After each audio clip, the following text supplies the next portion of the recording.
श्रीमान गुलाम नबी जी, मुझे चिंता इस बात की है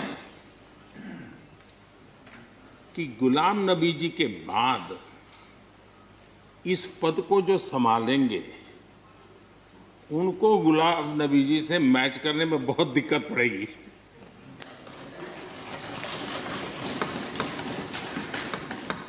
क्योंकि गुलाम नबी जी अपने दल की चिंता करते थे, लेकिन देश की और सदन की भी उतनी ही चिंता करते थे।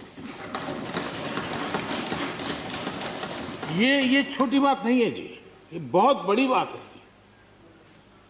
वरना अपोजिशन के लीडर के रूप में अपना दबदबा पैदा करना, ये सब मोह किसी को भी हो सकता है, लेकिन उन्होंने सदन से, मैं शरद पवार जी को भी इसी कैटेगरी में रखता हूं, वे सदन की और देश की चिंता को प्रायोरिटी देने वाले नेताओं में से रहे। गुलाम नबी जी ने बखूबी इस काम को निभाया है। मुझे याद है इस कोरोना काल में मैं एक फ्लोर लीडर्स की मीटिंग कर रहा था, तो उसी दिन गुलाम नबी जी का फोन आया। तो मोदी जी, ये तो ठीक है आप करते हैं, लेकिन आप एक काम कीजिए, सभी पार्टी लीडर्स की मीटिंग जरूर बुलाइए।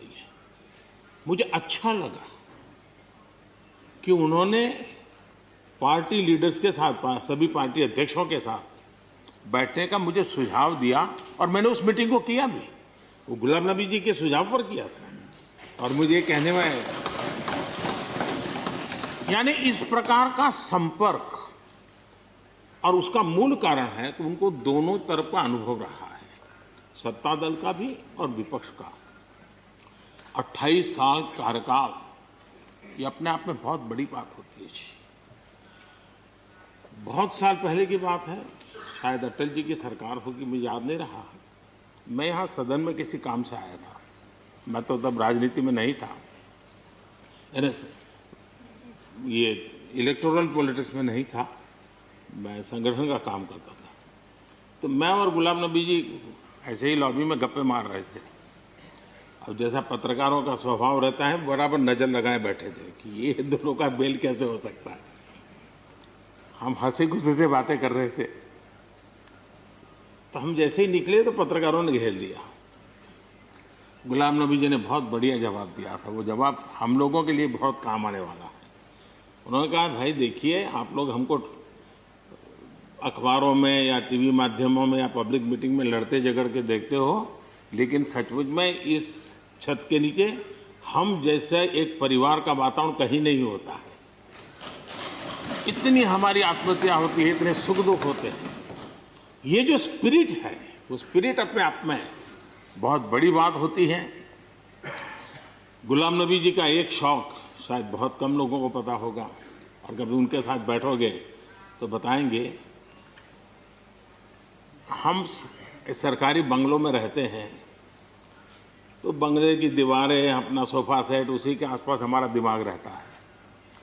लेकिन गुलाम नबी जी ने उस बंगले में जो बगीचा बनाया है, यानी एक प्रकार से कश्मीर की घाटी की याद दिला दे, ऐसा बगीचा बनाया है।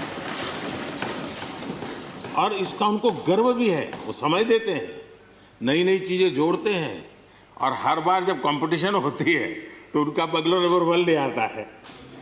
यानी अपने सरकारी जगह को भी कितने प्यार से संभालना, यानी बिल्कुल मन से उन्होंने इसको संभाला है। जब आप मुख्यमंत्री थे, मैं भी एक राज्य का मुख्यमंत्री के नाते काम करता था, हमारी बहुत गहरी निकटता रही उस कालखंड में। शायद ही कोई ऐसी घटना मिल सकती है कि जबकि हम दोनों के बीच में कोई संपर्क सेतु न रहा। एक बार गुजरात के यात्री, क्योंकि जम्मू कश्मीर में जाने वाले टूरिस्ट में गुजरात बहुत बड़ा नंबर रहता है, और टेररिस्टों ने पर हमला कर दिया। करीब 8 लोग शायद मारे गए। सबसे पहले गुलाम नबी जी का मुझे फोन आया।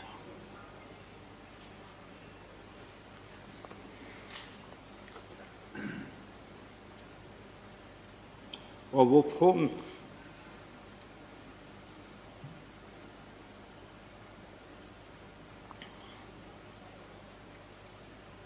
सिर्फ सूचना देने का नहीं था,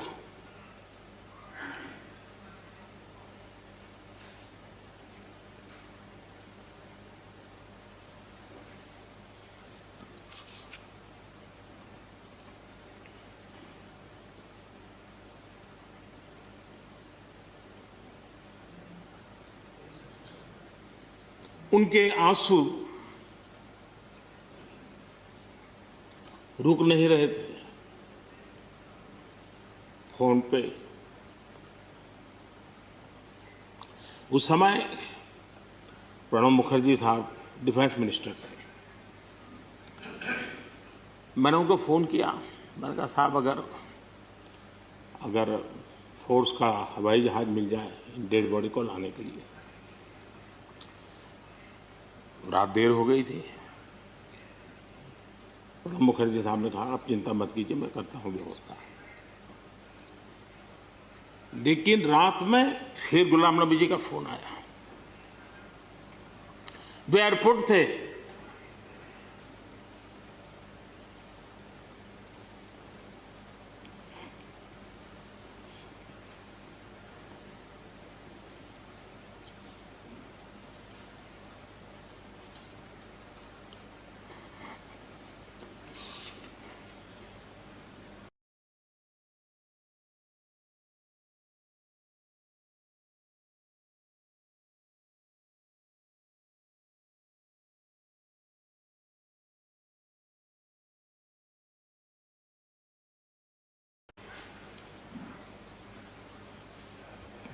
एयरपोर्ट से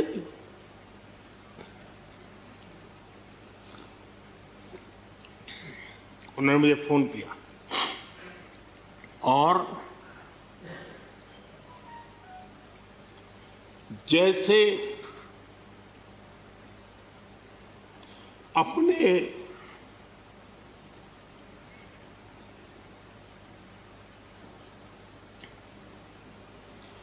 परिवार के सदस्य की चिंता करें,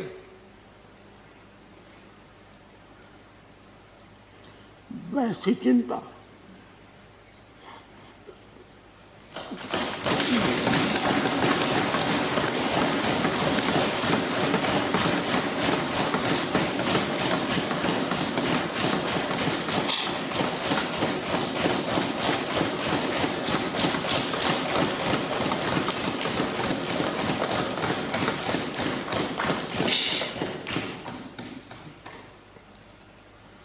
पद, सत्ता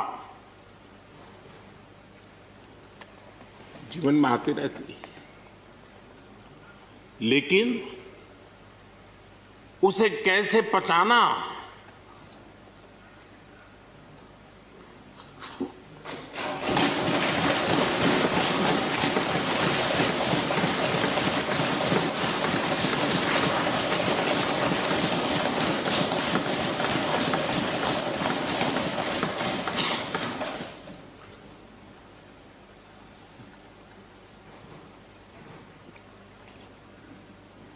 मेरे लिए बड़ा भावुक पल था।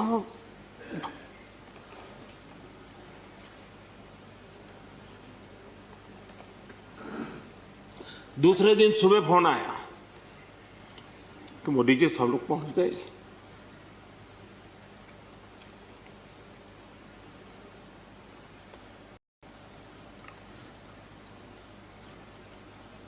इसलिए एक मित्र के रूप में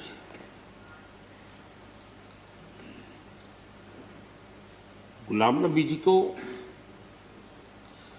घटना और अनुभव के आधार पर मैं आदर करता हूं।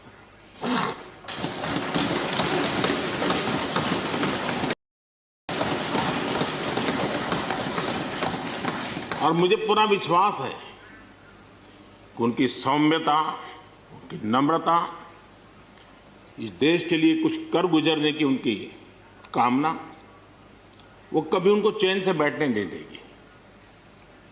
और मुझे विश्वास है कि जो भी दायित्व जहां भी वो संभालेंगे, वे जरूर वैल्यू एडिशन करेंगे, कंट्रीब्यूशन करेंगे और देश उनसे लाभान्वित होगा। ये सब मेरा पक्का विश्वास है।